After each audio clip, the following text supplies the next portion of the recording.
So what's happening there? Welcome back, people, back to the channel, back recording, which is nice to see you guys, man. Nice to talk to human beings about Chelsea. So be it yourself, man. Smash the likes. Make sure you subscribe to Jay's channel, will be down below. Touchline, I'll be my United fan, will also be joining in like 15 minutes. And Andrew Winter, who has not got a channel, but you see him in other channels, so shout him out now. But everyone in the chat nice and early, man. Blue go out. Yeah, it's trending right now. I can't lie. Daniel's always here. Cole Palmer's always here. But United Plus as well. I'm just sub mode only on will be on soon, so you guys can subscribe to the channel because I don't post as often as I should do. So you guys subscribing helps me post. You guys get content last, clicks, whatever you want to use. As you see the blue background there, supporting Chelsea right now. It's a bit of a lull. Do you get me? But yeah, be it everyone in the chat, subscribe, like the video. We make sure for the banner on here as well, so you guys can see. To make sure you smash the likes, because let's try and get 50 likes in this stream. Very, very doable. Certain views we get sometimes, so make sure you do that for me. Jay's in the background, but I want everyone to let me know how they're feeling overall. 2 days since Burnley. If we played Saturday, that was Monday. Have your attempts are just a loss because it feels like a loss. What do you think the issues are? We're going to go through it in a small panel today.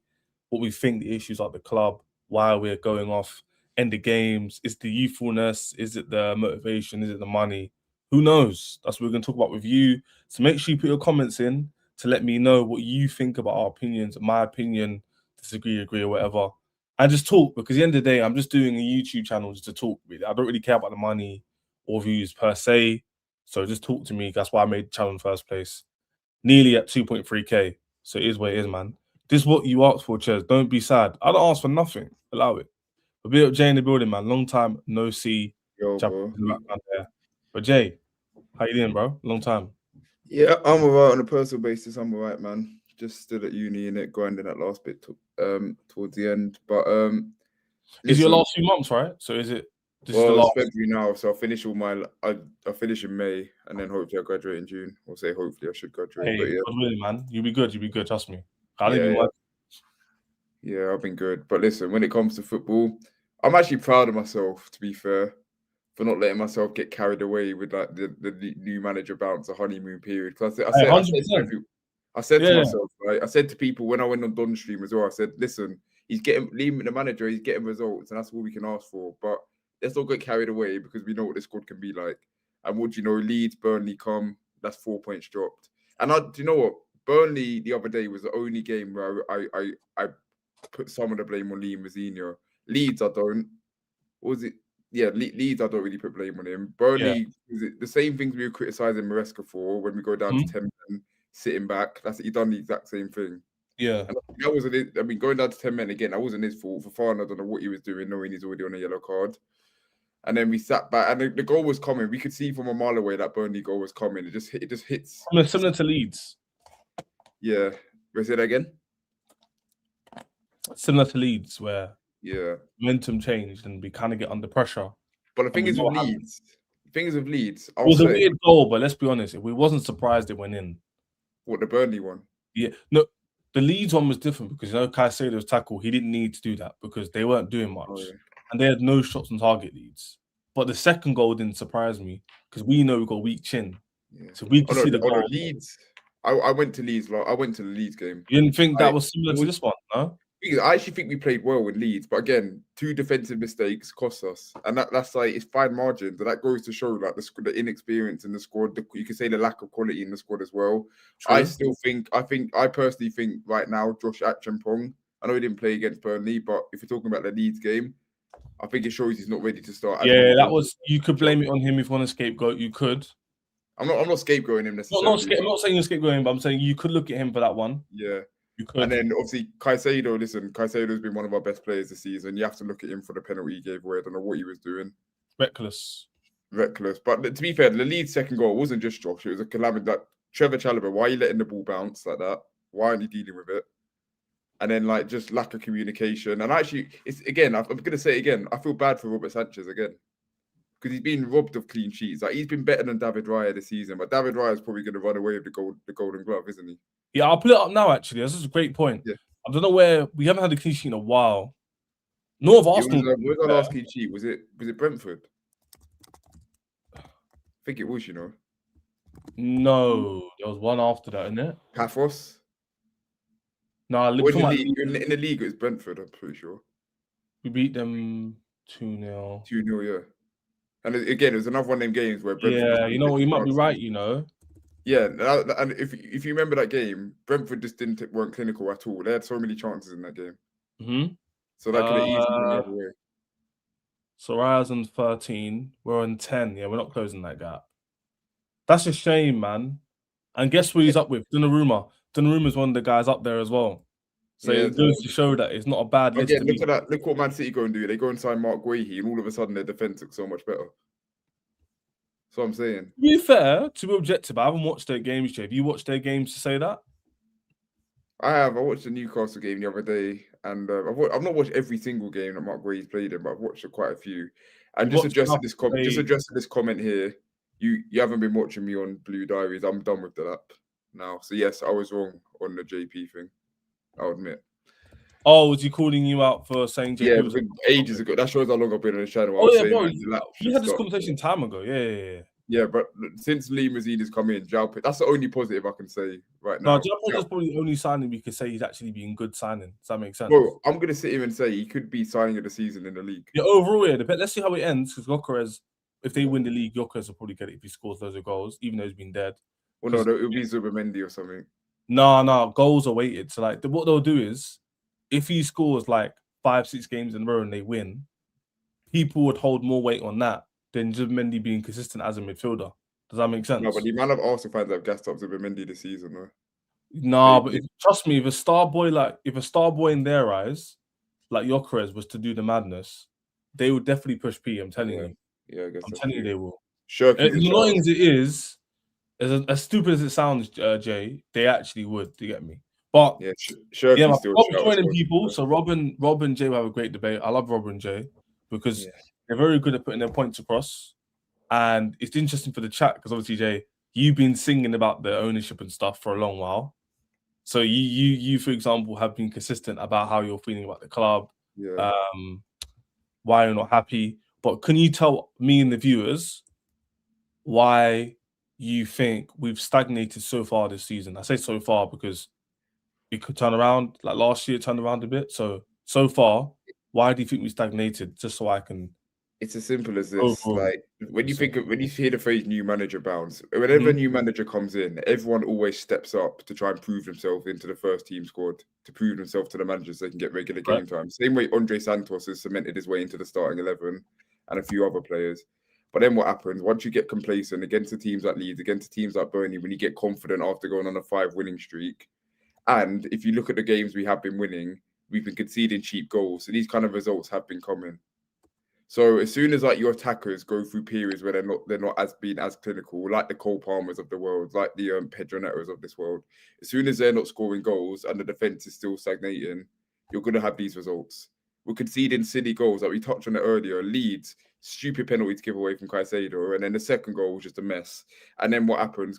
At the end, Cole Palmer. Listen, that happens in football. Even the best players miss chances like that. But Cole Palmer had that miss at the end. If that goes in, we win the game, but it didn't. That's the point. The defense should have done their job to not put ourselves in that position in the first place. Exactly. And then Burnley, listen, we got the early goal. We thought, we're going to smash these up. What happens? First half, we don't take our chances. Then we fall off a bit. Second half, we come out again. We're on the front foot. We're still creating chances, but in the meantime, Burnley's still getting the odd chance here or there. And then what happens? Fofana gets sent off. All of a sudden, on the back foot. And all our Chelsea fans, we could see that goal coming from a mile away. We were waiting for that final whistle, and unfortunately, it didn't come. So, for me, last week I'll say, it's just showing the squad is no different to the way it was under Maresca. And I heard a report coming out yesterday about Liam Mazzini is going to be in trouble if he doesn't make top 4. I saw that. I saved that. I'm going to bring it up. I don't think that's true, but even if that is true, that just shows that these owners are willing for another manager under the bus when not actually addressing the players that they have, because they're still going to keep the same model. To be fair, I'm going to bring up another report that doesn't support that and is the opposite when Andrew and Rob and all that come, because there is a report saying that they're not happy with certain players' performances. We have heard reports, Jay, about them wanting to sell Tosin and Chalobah and stuff, which would mean they would have to bring in more players. So this is why. Sense, but yeah. this is why I'm like, I've already said, I think I told you time ago, Jay, I'm waiting to the end of the summer. So for me personally, I'm gonna wait until the end of the summer to give my overall opinion. The reason why is because the season's not done yet. It could get worse, it could get better, it could stay the same. Secondly, we could still win trophies, based on what I just said. Fourth, they might change their recruitment, so I don't want to get angry now for them to go and change it. So I'm gonna wait. Yeah, that's fair. So in my opinion, Jay's already gone early. Some people already gone early and said, no, they're not going to change. I'm done with them. I'm going to give them benefit of the doubt for the last time. End of this summer, we'll talk in terms of that opinion. So what Jay, you're saying is you think there's a chance they might actually change the model, which is fair. That's completely fair. Do you know why? No, but Jason, I'll tell you why, Jason. Because ask Jay this question. Jay's going to answer. Have we regressed or stagnated since they came in?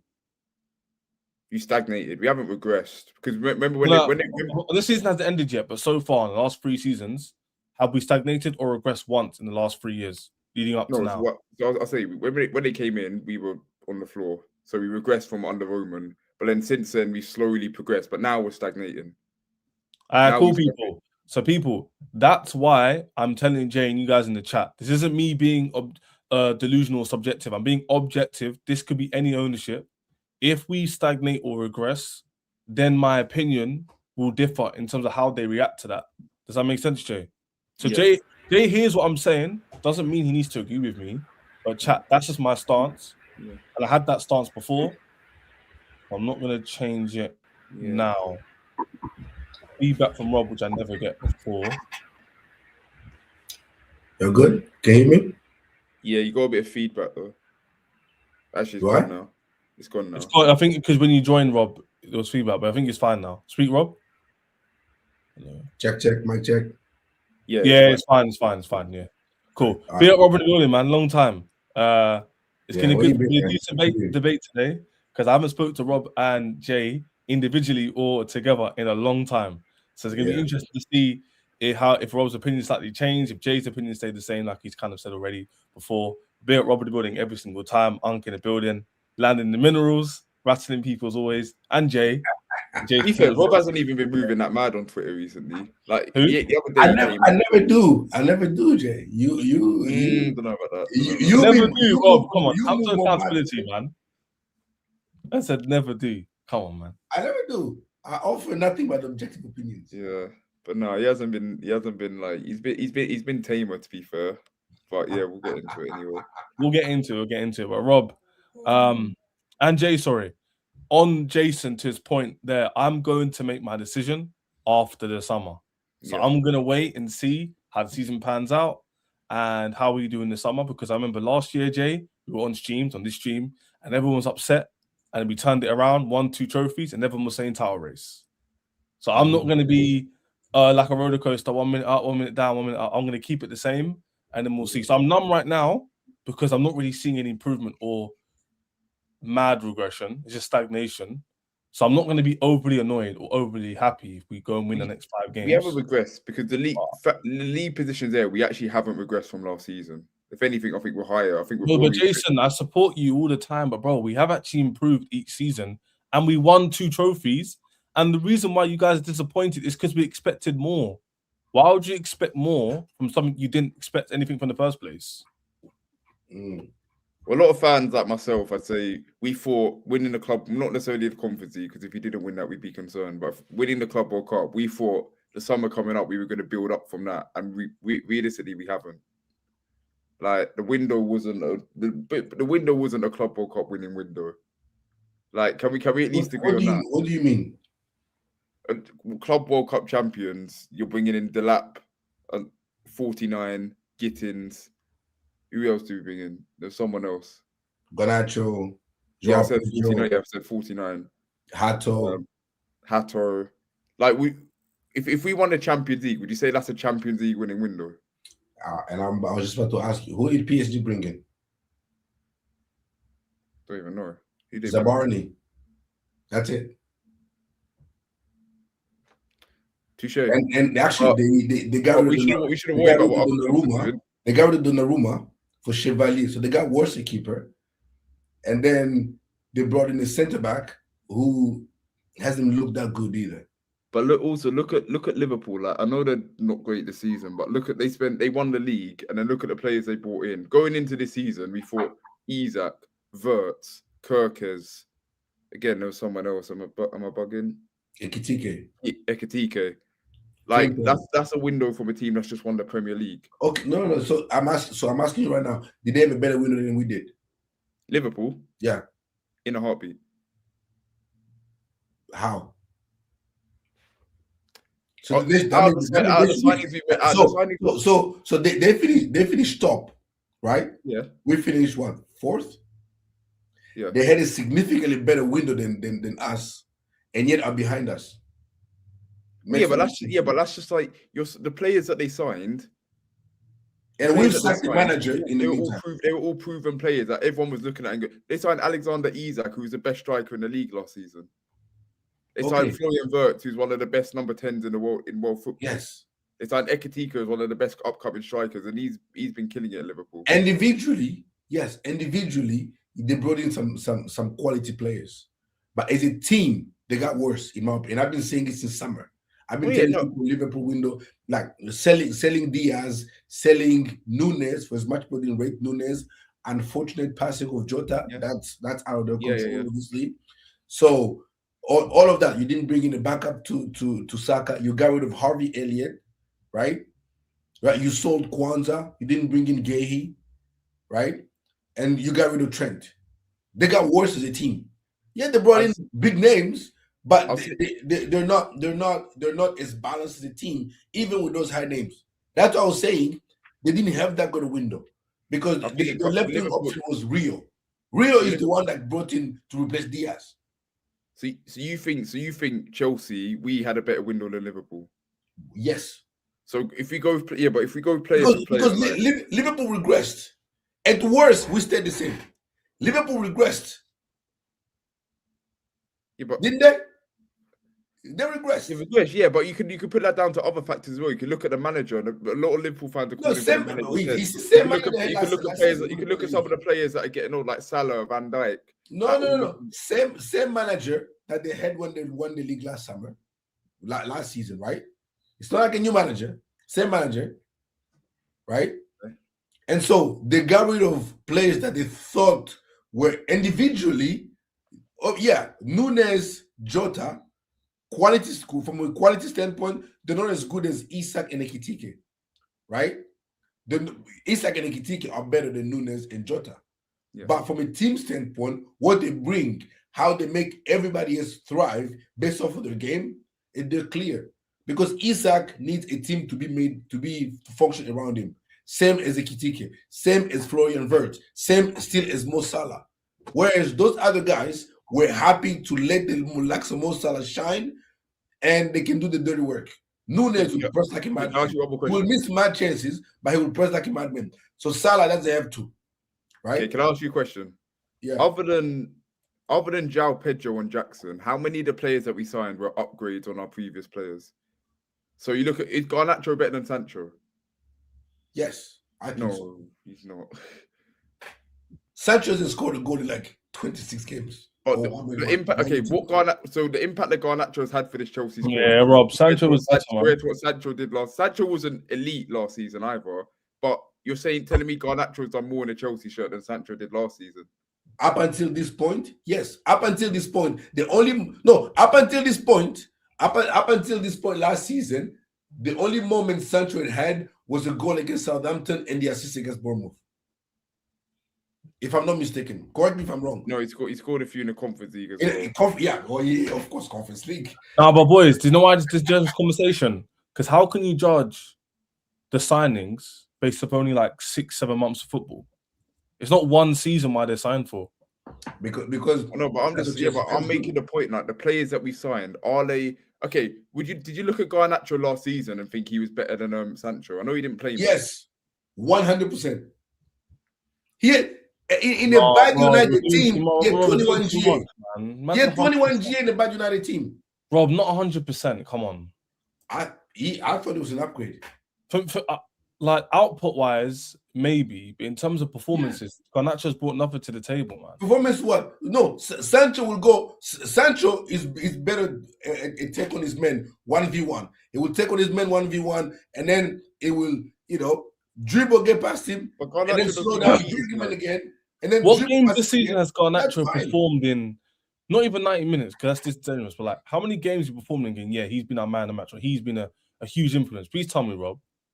Who? Garnacho? You know I don't even hate the guy, but please tell me what Garnacho has done in terms of what games can you tell me? Benfica in the Champions League, right? No, that was an own goal. That was an own goal. No, I'm not even saying goal contribution. That's lazy. Okay, all right. Liverpool. What did you do with Liverpool? He ran Bradley. Bradley got subbed off at halftime because of. Yeah, that's because he was booked. Oh yeah, I was at the game. Jay was at the game. I was at the game. Yeah, he was good. He was okay. He was okay. He was Bradley had to get hooked at halftime because of I say Wolves. That was a good performance. I'll give him Liverpool because Liverpool he was cooking Bradley and even rivals were saying it. So I'll give him Liverpool. Touching at straws there, but yeah, we'll say Liverpool then. Only one game in the cup match. Oh yeah, he played good against Arsenal at home. He came on. Yeah, he came on. Scored. He done well there. Which other game? Which other game did he come and score 2? Oh, Cardiff. Was he at Cardiff? Cardiff. He done well. Yeah, he did well against Cardiff. Cardiff. Other than that, Karabag were losing. He came and equalized. Karabag, he done well with the finish. But remember that was in a short space. But Rob, all those goals came within a certain cluster. Since before then and after then, he's not literally giving us anything. Okay, next one. No, wait, next one. Just last month. Rob, you know if he was doing this against the Minnows the whole season, no one would complain because we would have beaten Burnley yesterday. This is where I would. So Rob, that's the problem. We brought him to help us against these teams, and he's not helped us. Who has not helped us? Garnacho. In terms of, like we brought in signings, so if people aren't performing like Cole Palmer, other guys can step in. Okay, we haven't had our squad step in. Now Gittins is injured, fairs. But even when they weren't injured, I don't remember these guys stepping in. We were still relying on the first 11. Even now, João Pedro, be up Andrew in the building, João Pedro's heavily relied upon him. He doesn't score. We can't sit here and say, oh, he's going to step up, but he's going to step up. João Pedro is the only signing that was an upgrade on it. I'd say João Pedro is proven to be an upgrade on Jackson. That's the only thing you finally agree that. You finally approve that. Yeah. But other than that, no one else that we've brought in has been an upgrade on the previous. Gittins is not. Is Esteban an upgrade on Noni? Pardon? Is Esteban an upgrade on Noni, Madueke? But again, JJ, I need to be consistent. I told Rob this. We've got to say right now, because I don't want to say these signings won't ever work out. But our issue isn't about tomorrow; it's about today. So Rob is right when he says like certain players like Esteban, but we have to preface it with right now because they might become flops or they might improve. But can I just say one thing about Esteval? Rob, you need to stop doing this. Esteval does not count as this summer window. Why not? Because we didn't sign him in the summer. When did he join the team? That's not. Yeah, but that's not. You can't use that to justify. Okay, so do you want me to use Kenda? Pardon? Do you want me to use Kenda then? I'm not going to use Kenda. No. Why not? Because he wasn't signed in the summer. When was he signed? He was signed. I swear he was signed prior to the summer. He was signed in January. Yeah, you want me to use Emeka? You signed in January. No, I'm not going to use Omega either. Why? Because he wasn't signed last summer. He wasn't signed in the summer window. We didn't do the business to get him to agree to be a Chelsea player. That's why Santos. Okay, so we did that with Esteban. We agreed Esteban to become a Chelsea player in the summer of 2025. No, we didn't. Guys, am I going mad? When did Esteban join the team? I don't think you're going mad, but I think this is a silly conversation. It doesn't matter whether they were in summer or January. The point is, he came in the summer. Yeah, but I'm arguing the business we've done, like the signings we made. But Jay, we know that. We know the business in summer itself. But Esteban's signing being in summer or not, let's not debate that. Who cares? But he's using that to justify. Like he asked me, is Esteban an upgrade on Noni? Which yes, he is, but that's not part of the window. No, but the argument isn't about like whether he came in summer or January. It's the point that he replaced someone who we sold in the summer. If Esteban wasn't coming, Noni wasn't. For example, Jay, that's like us getting rid of Tosin to buy a centre back now for the summer, like Jackie. We would still say Jackie replaced Tosin, even though they weren't coming in the same window. You know what I'm saying? Yeah, but I get that. But my point is the conversation. There's nothing debate. Whether you think it's somewhat January, the point is. Okay, to answer your question, yes, Esteval is an upgrade on Noni Madueke, yes. But for me personally, we will agree to disagree, but I don't class that as the summer window. Cool. Let's move on a little bit because I feel like we're in a little bit of a doldrum right now. A little bit. Let's bring it out a little bit. Bill, Andrew in the building. Been a long time since I spoke to all three of you. We've been together, to be fair. So of you guys for joining. I really appreciate it. You guys know that. But Andrew. Yep. I'm not going to give you the vague question, like the title says, because you'll be here all day. But in terms of Burnley and Leeds as being a pinpoint to our issues in terms of being the second lowest team to conceding goals whilst winning, I think West Ham were the worst. They're in a relegation dogfight, by the way, for context. What is it about the team players' motivation that could be the reason why that we lapse in the last 10 minutes, or when we concede a goal, we've got a weak chin, which I said a few weeks ago?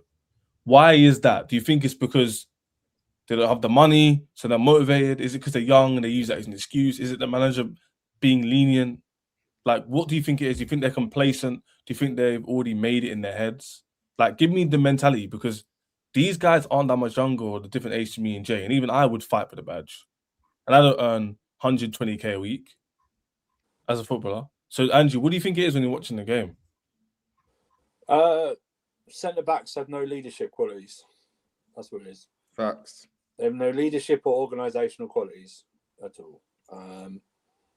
They want to be handheld. They want to be told what to do. No one steps up to the plate. No one organises. No one does that at all. No one steps up, essentially. Because you can have a game like you did Saturday, where every team's had it, where a team will attack and not take advantage, not get the second goal, but you have enough at the back to see out a 1-0 game. Yeah, 100%. Yeah, 100%. And I also think that even though we went down to 10 men, it's still not good enough to draw at home with Burnley 1-0 with 10 men when we won the lot. That's still not good enough. Because even with 10 men, you can still organise the defence better than those two corners right at the end to see out the game and win 1-0. And that's the problem. No, there's no one there, and everyone will go, "Oh, we need to buy centre backs," but they went to try and sign Jacquet, which doesn't help at all. And they bring Rex Sarr in, which doesn't help at all. There's no leader at the back. There's nothing at the back at all. We're fine when we're 2-3-0 up. They're not asked any hard Monday settings. Nothing at the back. They're not asked hardly any questions. They might concede a goal and it's 3-1, like against Wolves, but they're not asked serious questions. When they're asked serious questions, put under pressure, they melt quicker than a chocolate teapot in a microwave, don't they? Do you know what I mean? They're just not it. I was laughed a few months ago. None of these centre backs get into a top 10 Premier League team. They just don't. They're just not good enough. We have bottom of the half table centre backs as a collection. They're just duds, all of them. Andrew, do you know why I fully agree with you? Most of them. I want to get Rob's opinion because he's obviously backed it, and then Jay to probably disagree after. Andrew, I agree with you, because if you watch teams that win leagues or win trophies, or teams that are pushing for that, for example, Man City as of late, as in right now, Arsenal last few seasons, sometimes they don't perform well, but their centre-backs will get them out of trouble. Not even their attack. Just their centre-backs. Forget, you can outscore teams. Yeah. Their centre-back or goalkeeper can save them a result. Even if they don't perform well. Here's Chelsea's problem, Jay and Rob, for you to respond. If Chelsea don't perform 90%, 8 out of 10, despite having 7 out of 10 players, we probably won't win the game. Do you know why that's a problem? Because you can't perform 8 out of 10 every single week, twice a week.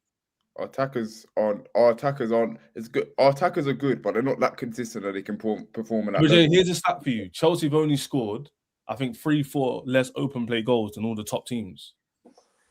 Only scored. But that's not the main issue. Our main issue is concentration, defense. That's what Andrew's saying. Yeah, no, I fully agree with Andy, and that's kind of what I was saying. Like, when you have to rely on, because as you just mentioned, our attack isn't going to be at the level every single game. So when we do have the games where we're not taking our chances, etc., you have to rely on the people at the back to to obviously defend the chances, and they can't do it, you're obviously going to drop points. Like the first few games under Lee Mazzina, we were taking our chances, we were being clinical, and then we were still conceding the cheap goal due to our defending. But because we scored more goals, we won the game. But when you're having games like Burnley, for instance, perfect example, where Cole Palmer's missing sitters, Neto was okay, but wasn't really creating a lot. And I can't remember who was on the right wing, but you know what I'm trying to say. Mm-hmm. So when they're not performing, the attackers, and you have to rely on your defending to keep you at the game, and they can't do it, that's an issue. And that just sums up our issues for the past 2 years. We saw this last season, only up until the end of last season, our defense was costing us week in, week out. And obviously that was also Robert Sanchez as well. But obviously Robert Sanchez looks like he's turned the corner. So this summer, I want the first of, when's it open? July, August. I want a centre back brought in. Might be a bit earlier, boys. Touchline or Andrew told me it might be earlier because the World Cup, no? Or is it later because the World Cup? I want a centre half signed this summer. I don't want someone promoted from the academy. I want a centre half signed, and then get rid of Tosin, get rid of Badiashile. If you have to bring back Anselmino, do so. But I want a centre half. I want a new face at the back. I'm sick of seeing these guys down week in, week out, and relying on new centre back. Pardon? Who would you bring in the centre back? Schlotterbeck. Senesi. Senesi to go on. Free transfer. Oh, Andrew loves Senesi. Yes, no, I love Senesi too. I think he's cold. I just think like my problem is that I don't need a world class centre back. I need a world class organizer and leader. You know what I mean? Because we've seen that some of the best like leaders are not always compared to the best centre backs of all time or something like that. But just something that, because then it also helps the younger defenders beside them. Do you know what I mean? Someone said this on my TikTok live. When was the last time you had a white centre half? Whoa! I'm not on this road, G. Was it Gary Cahill? Christensen? Was it Christensen? Yeah, Christensen. Yeah. That was starting week in and week out. It's Gary Cahill, isn't it? Let's steer away from this uncomfortable conversation. Yeah. How about that?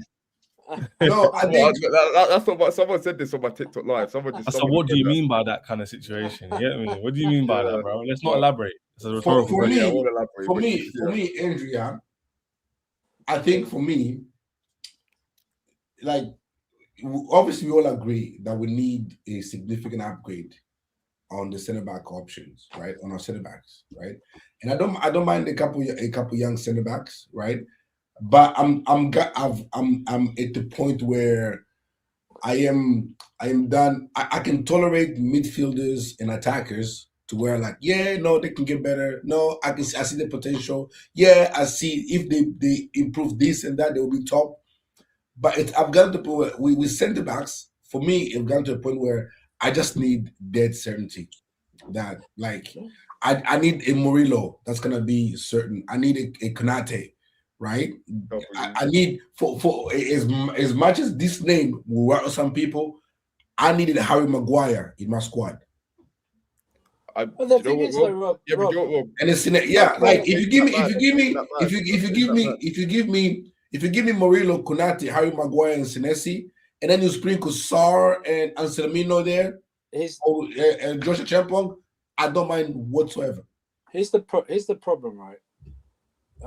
For me, Fofana, Chalobah, and Tosin are at ages now where they're never going to improve, right? I think the ceiling is theirs, right? They're 25 or above. Chalobah's 26. That might shock a lot of people, but he's actually 26. And Tosin's 28. They're never going to get better than what they are now, in my opinion. If you leave Tosin definitely won't. And I think Fofana is just, he's a dumbass. You're right. This is as good as we're ever gonna be. And Chalobah is a complementary squad player. Right? Yep. In and out every 4 or 5 games. He's a perfect squad player, Andrew. He's perfect. Yeah, exactly. He's a perfect. He knows the club. He works hard, low wages. But again, he's not.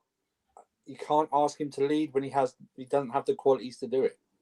He doesn't have the qualities. He doesn't have it in him to do it because he wasn't afforded it. Do you know what I mean? Like, he, got rid of Thiago Silva, shoveled off to Crystal Palace, brought back into this mess, and there's no one there for him, so he's not had that, unfortunately. So I heard what you said before I came on. My skepticism of this ownership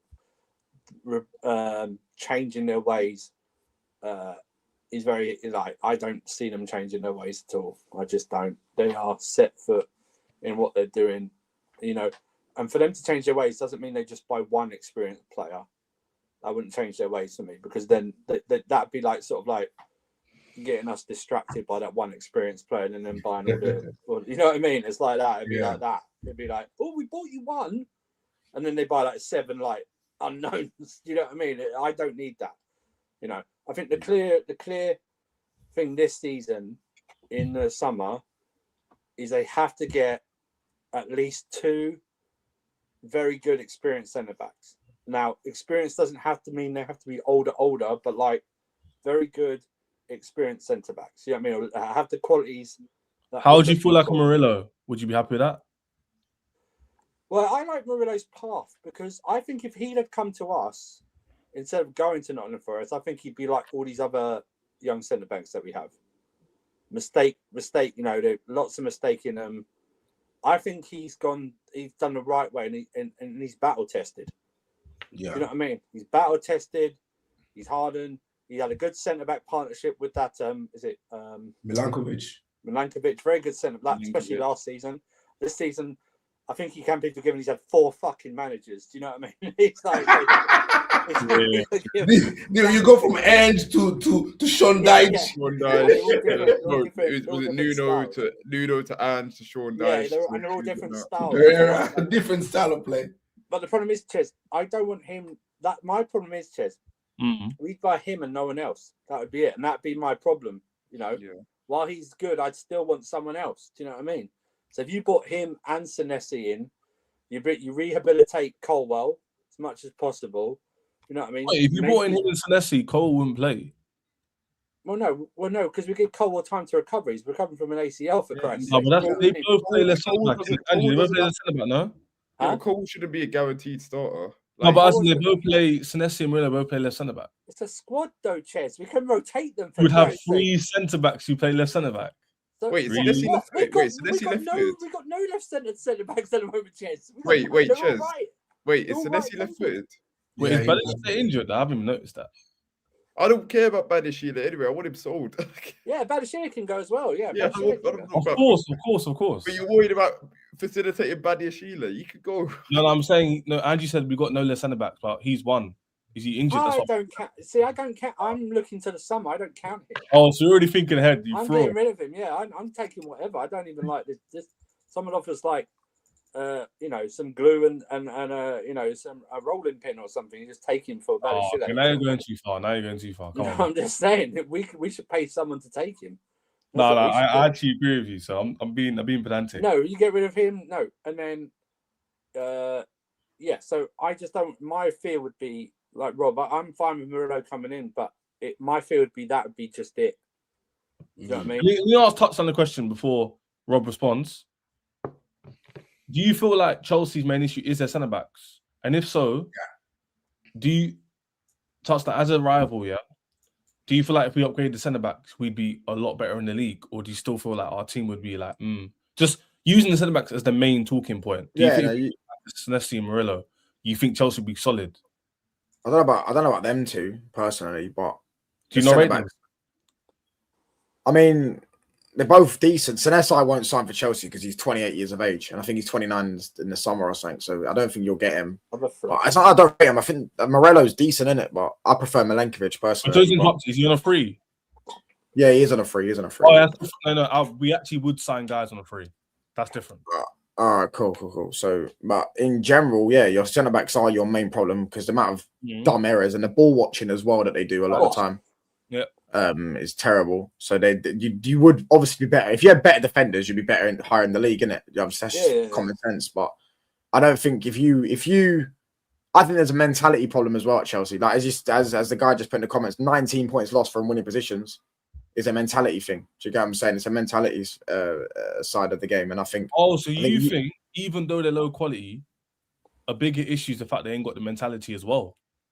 Just the team hasn't got the mentality. I don't think your club's got the mentality at the minute. I don't think it's the Chelsea that I grew up watching. Do you know what I'm saying? My argument would be to have a conversation. Yeah, Brian Bertrand and a left wing once, and you won the Champions League. That's what I'm saying. My problem is though, you don't need an elite mentality to not beat Burnley at home.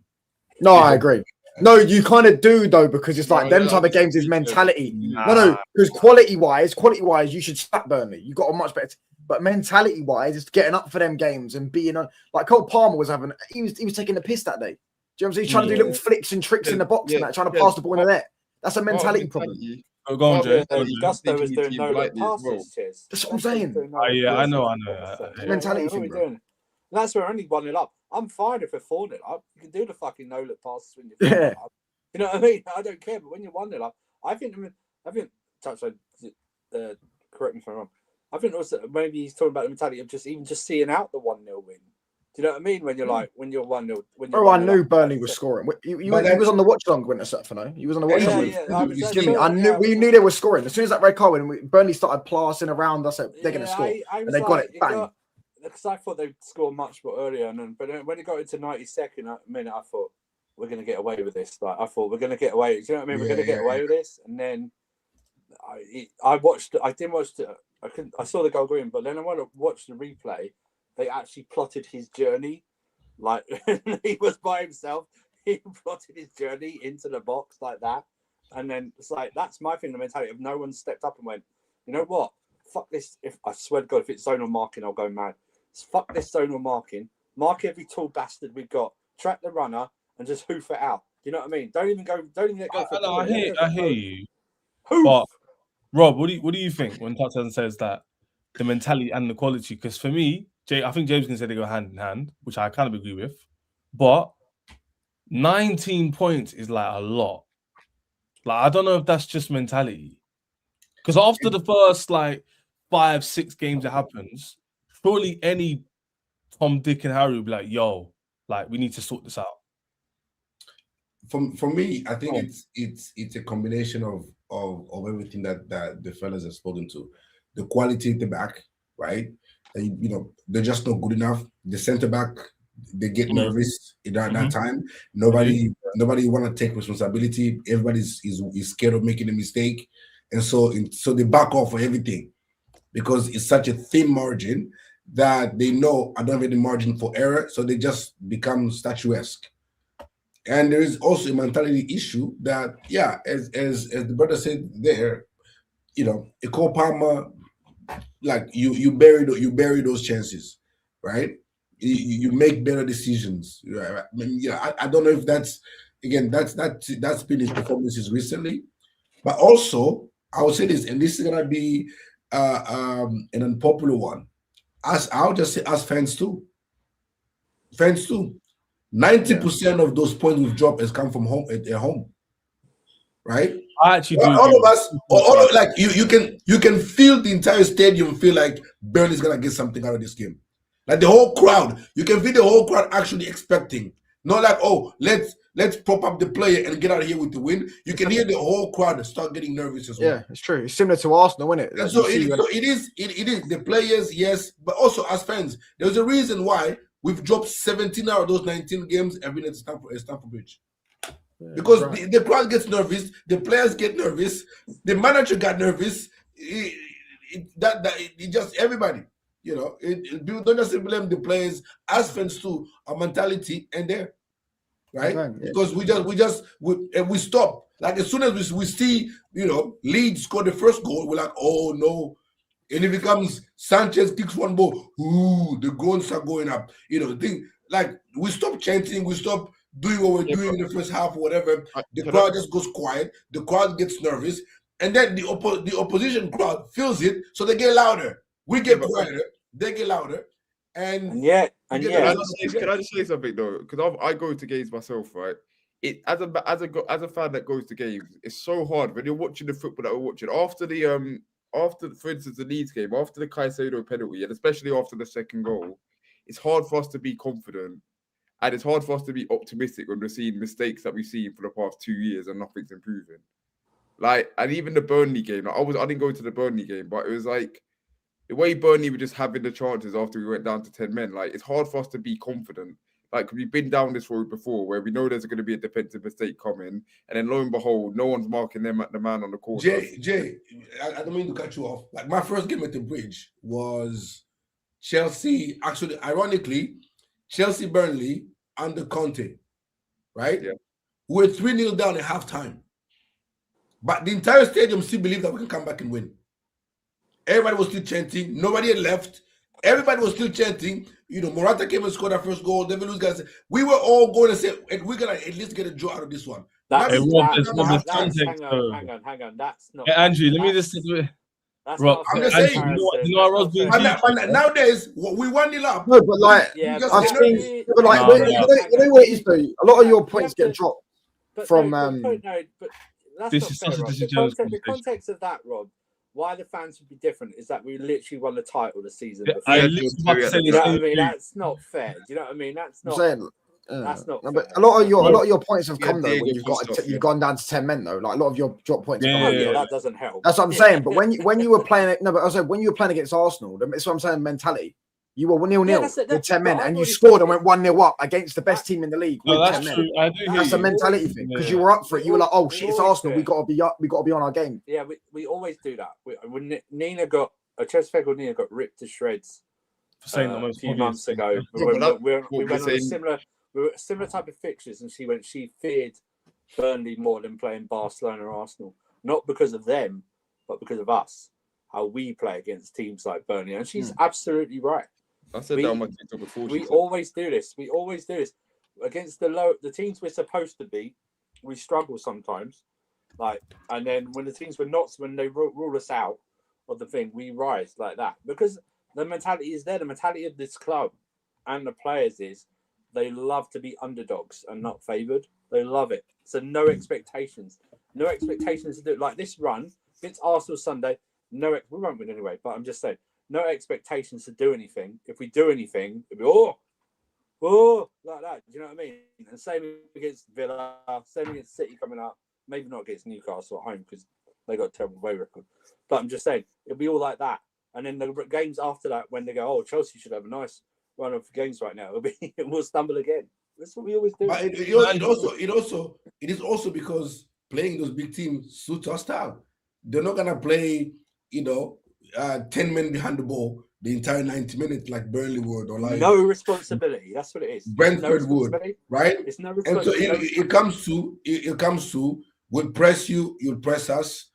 Our strength is playing in transition. And if that's the game you want to bring on, Barcelona, welcome. But Arsenal, welcome with that, right? And that is Liverpool. You want to play, you want to come at us and play football. PSG, well, more power to you. The only one we haven't been able to overcome has been Bayern Munich, right? And so that is why I'm partly, but part of me is still confident with us in the Champions League because of this. No team's gonna come against us and park the bus, right? Rob, do you know why you're pointing about the fans a little bit disingenuous? Because like Andrew said, expanding it. The context is when fans believe, they believe of what they've seen, not just hope. So if for the last 3-4 years, Chelsea have not been in any sort of like competitive competition, we've not really like performed to a high level, while they be chanting and raving, all they've seen in the last 3-4 years is us conceding goals, us being poor. They're not going to have the same level. It's just human nature. So like seeing is believing sometimes in football. You can't always just believe because 5-10 years ago you won the league. You got Arsenal fans now. I'm just saying. I was going to use the example of Arsenal because it's like when Arsenal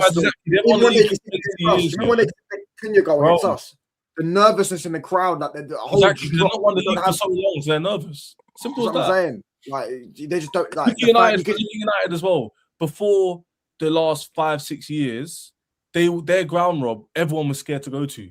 Since like 2014, even when they used to always do the Fergie time thing, innit? Because when it used to get when it's 1-1 and there's 5 minutes and they have 5 minutes, you knew they were going to score. You knew they were going to score. Do you get what I'm saying? Nowadays, not as much now, but the last 4 years, happens, how many times have you predicted Chelsea to go there and win? How many times have you seen Everton this season have 10 men and win? It's not the same. So the same with Chelsea. Unfortunately, as much as they want to hear it, the reality is, Rob, our clubs like United. That's why I brought touchline in this. doesn't have the same aura because we're not doing anything to prove that. And all it is wins. If Chelsea start winning more games, being more competitive, now teams have a different viewpoint. Do you think Burnley are doing that against Arsenal? Probably not. Or Man City, sorry, because they've won leagues. But that is the thing, though. You don't. So that's why fans are the way they are, Rob. You know this, though. No, I know that's what the fans are. But Man United has been in the bin for however long. But the fans still chant to the high heavens, regardless of the opposition. Even when last year there was 15th or 17th, like they came to the bridge last year and outsang us while there was 17th or something. Right? So we've got the best fans in the country, bro. That's why. But then there you go. You want your club to reach the best. You fans act like the best. No, I hear what you're saying, but I remember Leon when we were 4-2 down. We didn't. It was when we scored the third goal. We were 4-2 down with like 10 minutes to go. I think extra time. When we scored the third goal was when we picked up. Oh, yeah, we thought we were done and buried at 4-2. Away fans are always the loudest at most grounds anyway. That's true. Yeah, no, I agree. But United actually do have really good away fans. Even our fans, you can hear them when they go. No, but to be fair, our away fans are quite strong. Most games. Well, that's because that is why we don't drop points away. No, Rob, it's not just the fans. Come on, Rob, don't do that. It's not just the real the support. You'll know what a club is really like because of the away fans, because they're like the hardcore ones. They're not the ones that just turn up every other week to the home game. Do you know what I mean? They're the hardcore lot of any club. That's why they're always the loudest. Yeah, so you can make that general assumption for most away fans. Yeah, that's what I said. The problem is you can't hear them at the home ground because they're spread apart. Do you know what I mean? Exactly. I think the main point was the original debate was that the centre back, obviously you improve them, you improve your league position quite a lot. Sanchez this season's actually been respectable, if not top 3 goalkeepers in the league, objectively. I would say he has been. Don't sign Jackie then. If the centre back is that important, you don't sign Jackie. That's the thing. You don't. No. The club clearly, at the moment, are not using their model, and that's obviously a problem. And I've already said touchline as a rival. I'm giving them till this summer to be on the train of like, yo, you need to cut, or you need to change your thing. I'm giving them the benefit of the doubt until summer.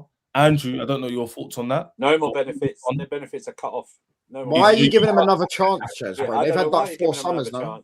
I don't know why. Is this their 4th summer coming up? You want to let me land? I don't mind.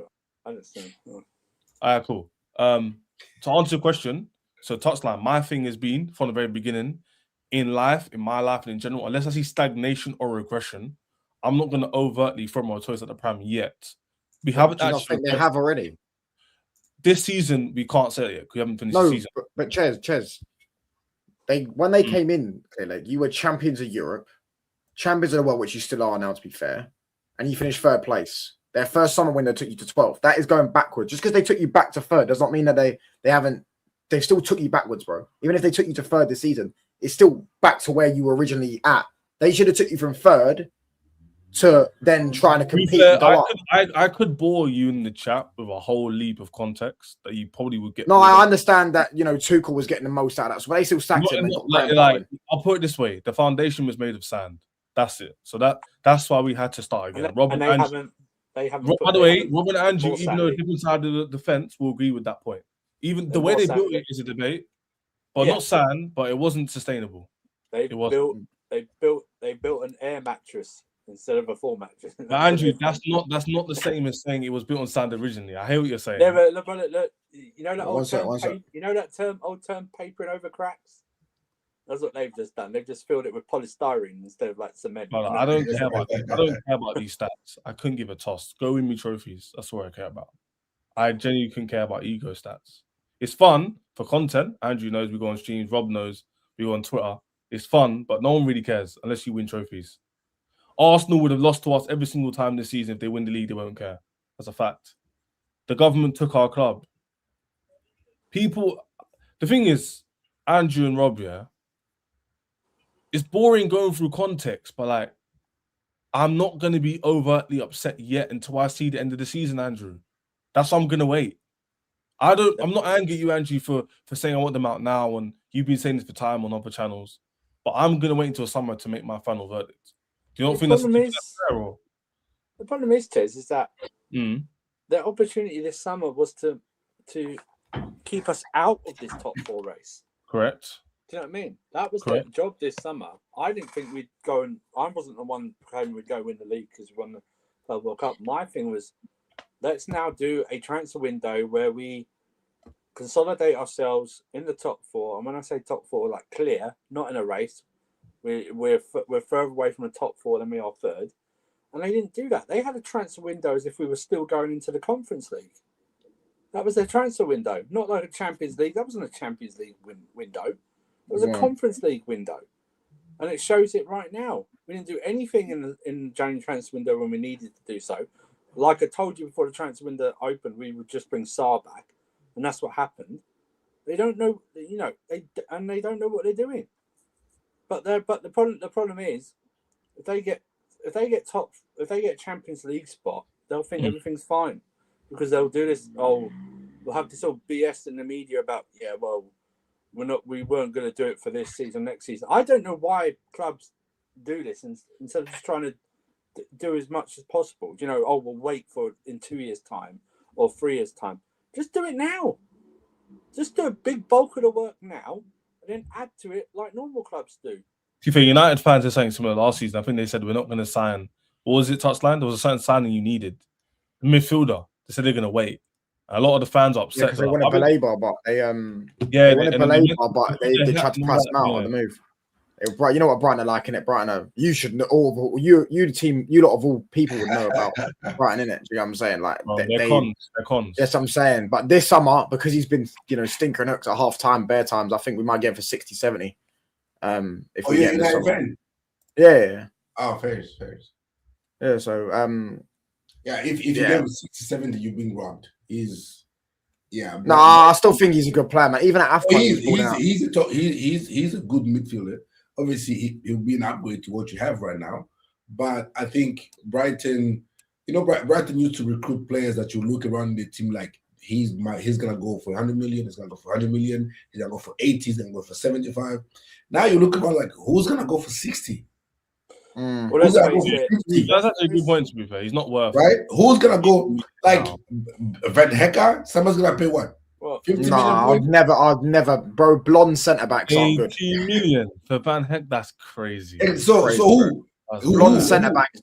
There's no good blonde centre backs in football, bro. I tell you. You know what I'm saying? They're all bad. They can't defend. The issue is you might be able to get down Believer because the only other two midfielders that are going to be up this summer for auction is Wharton and Elliott, and they're going to go for 100 million. No, Tonali's up as well. Yeah, but I think he wants to go back to Elliott. 100 million is mad, Andrew. Don't you think? Just saying that. No. To be fair, one of them might get relegated though. You might think it's mad, but in this market, for a relegated team, 100 million is not going to happen. It ain't gonna happen. He's got a release clause, Andrew. Though apparently for a Champions League club. Hang on. We had this release clause in the summer with what's his face before he went to Tottenham. Do you know what I mean? But Maresca has now been arrested, in it, so he won't be able to do his corruption tactics. That's what I mean. You can never trust these. We had that thing with Elise, and we mucked that up a couple of summers ago with the release clause. I think that the midfielder market, there's quite a lot of midfielders available in it this summer. I think United, Liverpool, and City are all in the mix for a midfielder. Well, that's what I mean. So City are probably going to sign either Wharton or Elliott, Anderson, even if Forest don't. No, I don't think they get Wharton. I don't think they need him. I think they need a Wharton or a Tonali. They need Wharton or Anderson or Tonali. I think they need someone that's a bit more powerful. Tonali's interesting because I think he wants to go back to Italy, but no one can afford it. They need a Bruno G. City need Bruno G. That'd be a 6 signing for them. That'd be sick. But it's not going to happen. He's too old nowadays. He's like 28 now. I think if Rodri's back to Rodri, I think they need an Elliot Anderson more. Yeah, but I think what they might try and do is what they did for Rodri when he came in and have sort of a succession plan. Because when he came in, Fernandinho was still there. Yeah, true. And allowed Rodri like a year, 18 months to acclimatise to the Premier League because Fernandinho was still getting the games. And then when Fernandinho the problem with City left, that's when Rodri stepped in. The problem with City next season is gonna be you're gonna need to find a legit backup to Rodri. You're gonna have to find a replacement for Bernardo Silva, and I don't even think Elliot Anderson can be as good as Bernardo Silva. Maybe his sheer intelligence alone is mad. So I mean, maybe they might do it by number, but the quality that they're gonna have to replace. Well, Rob, if you want Murillo, you're hopefully you're praying for Forest to get relegated. Oh, I've been saying I'm praying. 100%, man. I am praying for Forest to go down. Murillo does suit our like club aesthetic as well. Brazilian, like he does suit our club. Brazilian centre back, Brazilian midfielder. He's not even old, so he's 26. No, I know he's not old. I'm just saying it's like he's same age as Colwell, pretty much. He's 23, something. He's 23. Oh, we're definitely planning them. Yeah. No, we were in for him a couple summers ago. Last summer. Was he last? No, not last. It wouldn't have been a couple. It was a couple summers ago. Breakout season was last year, isn't it? It was a couple summers ago. I'd go take. Listen, I don't care. I'd go take him and I'd go take Lacroix from Crystal Palace. Oh yeah, I love Lacroix. Yeah, him and Lacroix would be like perfect. I would love them too. Yeah, I would have liked Lacroix. Give them Trev back. And say, he Trev. Give him Chalobah. Yeah, give him plus 20 or 30 mil for Lacroix. That's right. You guys re-sign Rudiger 100%. No, that's the spot. 100% re-sign Rudiger, but he's injury prone. That's the problem. He's injured. No, yeah, Rudiger can't stay fit. But I wouldn't mind. That's I take his fucking mentality and put it. Mentality and leadership. That and go like that. Can we transfer that? Is there any way to transfer? I rate Barco. I think Barco is a good player though. I put his Barco. Who's Barco? He plays. He ginger guy. They know who Barco is. Oh, when people say Barco, I think they're thinking of Barcola. Barco. No. If he plays Football Manager or career mode, he's one of those gems you get from South America. I remember doing a scout. Yeah, he's a midget. He was a midget, and he was like, you might remember Brighton signed him as a left back. A couple of seasons ago. I've never heard of him. Really? Brighton signed him. He played a couple games for Brighton, and then Brighton obviously doesn't seem like they're ready. He's all fun in games until he gets injured in his first game. So it doesn't really matter. He's our player anyway. It's just when he's our player anyway. It's like Amiga's being transferred to shut up, man. He's just changing dressing rooms. You know what I mean? It's rubbish. He's been transferred. We're gonna loan him. Shut up, man. we are doing this multi-club thing to the next. Yeah, but they're Strasbourg fans. They hate it, you know. No, but this is the thing though. I watch a lot of French football commentary and analysis, and a lot of them are saying Strasbourg has become the most entertaining team to watch in the whole league, like even more entertaining than PSG. No, they play good football. Yeah, and they said they're just like us. They get up for the big games, and then for like the little, bottom teams, they struggle against. But then you play Lyon, you beat them. You play PSG, you competitive against them. You beat Monaco, you beat. They're playing Lens next week. They'll probably beat Lens, but yeah, you will probably some lowly team, and they'll struggle just like us. But Rob, moving forward, we've got a really tough running. I'll bring up now for everyone to see. I want to get Touchdown's opinion as well, because football isn't played on paper. Yes. Is he lagging or is it just me? He lagged. No, it's him. It's him. Clearly got him. Football isn't played on paper, and neither is your Wi-Fi. Nah, I know you lot got a peak running, bro. I can't lie. I'd be worried if I was you lot, because that Burnley game. You had to beat Burnley and Leeds. You beat Burnley and Leeds, you'd be in the fourth place. You'd have a bit of a cushion on the other players, on the other teams. But I know you're saying that, but these are the exact games that we get up for. You talk about mentality. Yeah, but not the away games, though. Not the away games, though. You don't have a good away record against the Six, no. Shares back. Yeah, you've been back. Yeah. Oh, I thought I was still buffering. I pressed the Wi-Fi button on my MacBook. That's why I ran. My bad. That was dopey. But yeah, let me show the running, because Touchdown's waffling, man. Football's not played on paper. We'll probably beat Arsenal and Aston Villa. You won't be Arsenal. If you asked me 2 days ago, if you asked me 2 days ago, I'd say yes. But now Arsenal dealt with Tottenham. I'm thinking they're so you think because they dealt with Spurs, they're gonna deal with us. Yeah, because I don't think they're gonna deal with you. I just think they're gonna win. But the thing is with you lot, yeah. I think you lot will attack the minute, and I think Arsenal, their defense is bang overrated, and it's making bare bozo errors. You're seeing how much goals they consider now just by giving the ball away. I I think their attack needs to start firing. And I think everyone can see this. I know Rob's squinting there. Yeah, I can see them just outside. I don't see you winning. I can see you maybe getting a draw against Arsenal, but I don't see you winning that. Villa, I think you'll beat them. Let me set this up. Let me alley-oop it.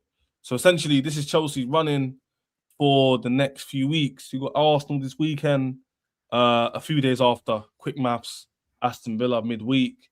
We never have a good record away from home to Aston Villa. Remember last year, Cole Palmer missed sitters and we lost that game. Wrexham, FA Cup away from home, going to be tough. Newcastle at home, who we do well against. Yeah, Everton away, mixed bag. See at home. Everton's a bogey team though, isn't it? Away recently. Everton, but that was at the old ground, right? Yeah, no, I hear that. Yeah, so I don't know. Maybe we have better luck at the new ground. I guess we'll see. Yeah, it's one of them ones. Touchdown where like we don't really know about Everton. Sometimes we perform and do well. Sometimes we don't turn up. It really depends on Chelsea. Genuinely, but it's annoying me a little bit, but I think though. Listen, I don't hold up much hope at all, even getting a draw away at Arsenal. But Touchdown's right. If we'd actually taken those 4 points, then a away loss at Arsenal, you'd probably go, oh, okay, that's fine because we've got a points cushion that we could have afforded a defeat. Do you know what I mean? Like that, we would have been on 49. The rest of Liverpool would be on 45. Don't know about United's game today. Do you know what I mean? It's like that. But I think we. Listen. I think Villa are in very mixed form, the same as the rest of us going for this. I reckon we'll get a draw at Villa minimum. But what I'm saying is, I don't think we'll get anything from Arsenal. So cross that off. I don't see why we can't get anything away at Arsenal, away at Villa. Correct. And then home to Newcastle. The Everton one is difficult because it's not at Goodison Park, which, on the side note, and Touchdown noticed when I told him that they have wooden seats in that ground. I can't believe it still. But, anyway, they've not got wooden seats now at their ground. But is it Goodison or is it Everton that we have a hoodoo against? You know what I mean? Away. I guess we'll see it. Yeah, that's what I mean. I think it's the ground, man. The ground is tight. We'll see. We'll see, Roaches. We got them, and then City. We don't know. We can't predict that one. We can't predict that one. No. And then, but I think we draw. City home. Draw.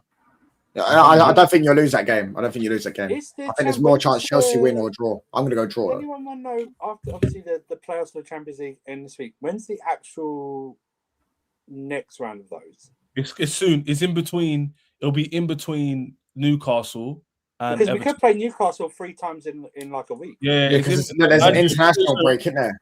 There's an international break after Everton. I think it's in between those, Newcastle to Man City is in between that gap.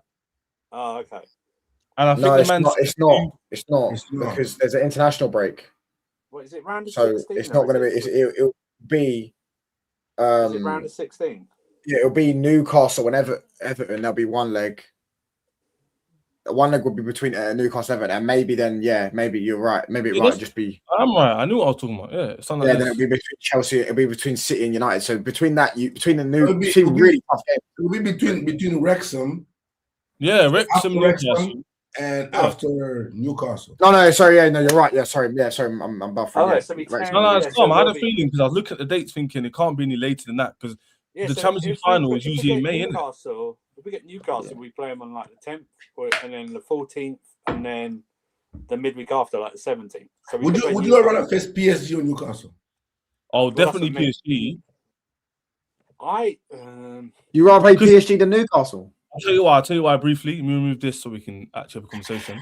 The reason why is because if we beat PSG again, it'll infill the confidence. This team is very confident. We'll be at home for the second leg, won't we? Yeah. But what if you lose, Chez? There's a good chance you lose, bro. Let me explain. We're home for the second leg. We turn for big. We are a mentality team. So if we're winning, we're happy. If we lose, we're upset. Very layman.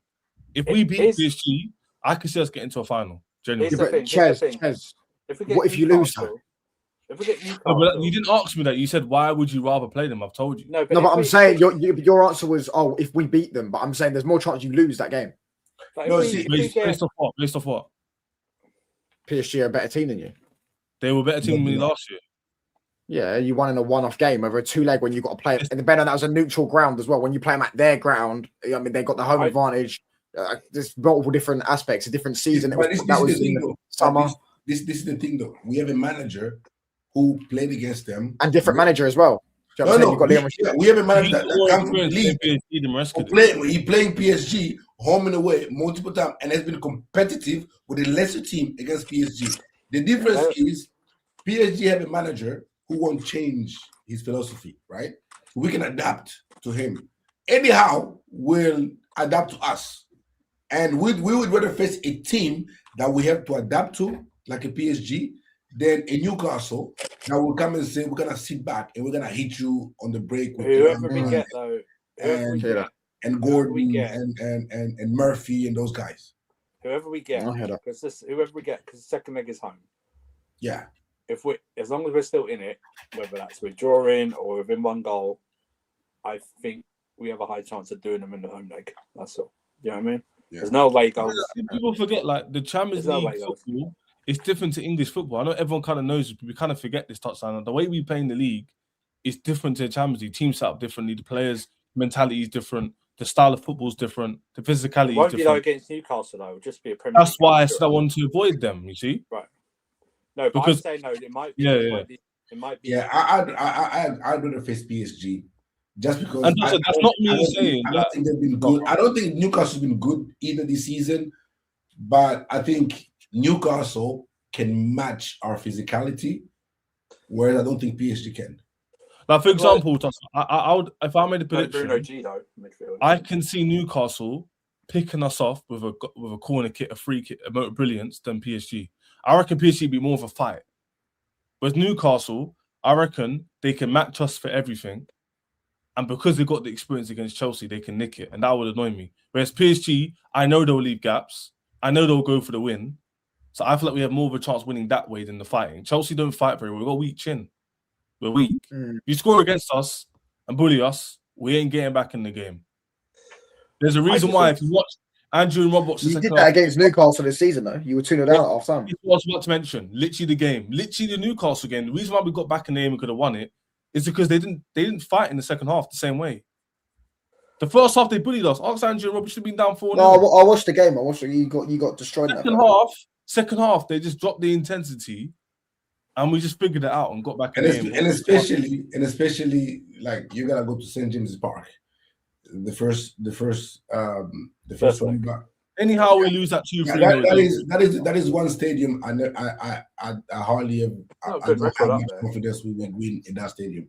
Anyhow, we're 2-0. Touchdown is over. We're losing 2-3-0. We're not gonna come back. We ain't come back, even at home, because they'll just match up. They'll sit back. We might get a goal or two. I don't know. Chelsea just. We're kind of. I'd rather play at the Parc des Princes all day every day than St. James's Park. Yeah. Oh, by the way, this is not saying Newcastle and PSG won't beat us. We're just saying what we'd more likely see based on what we've seen from Chelsea. PSG just barely beat Monaco, and Monaco are absolutely dreadful. No, I agree. PSG have been that good this season, but they're not that good. And they weren't that good last season. They've got bare injuries.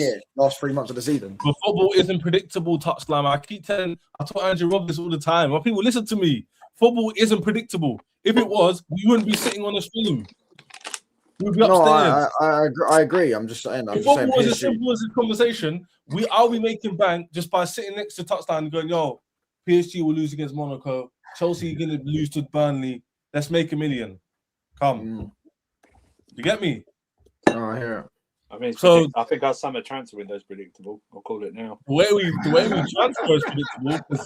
You know why that's predictable? Because there's not much that can go wrong with a transfer. Elite recruitment stays on all day, every day. Some Colombian 20-year-old or so. You know what I mean? I think you're saying Elliot from now. I'm going to say you're saying Elliot recruitment. The people, man. Love everyone for joining. But Andrew, every single time, Touchdown will get more of a one-on-one on your channel. I get rival perspective. Good to have a conversation. Rob, as always, I'll be back tomorrow myself. Be up Touchline and Jay's channel down below in the description. Rob's on Twitter, we down below as well, and you can see it. He's not on there, but I add it down in the description below. MLR Paul 2001 and Andrew see everywhere. Football Terror, Don's channel, etc. So be up, Andrew. We'll see you guys tomorrow. Have a blessed day, man. I might be back later, but probably back tomorrow. Be it yourself, man. In a bit. Should I lay on? Love. Bye bye.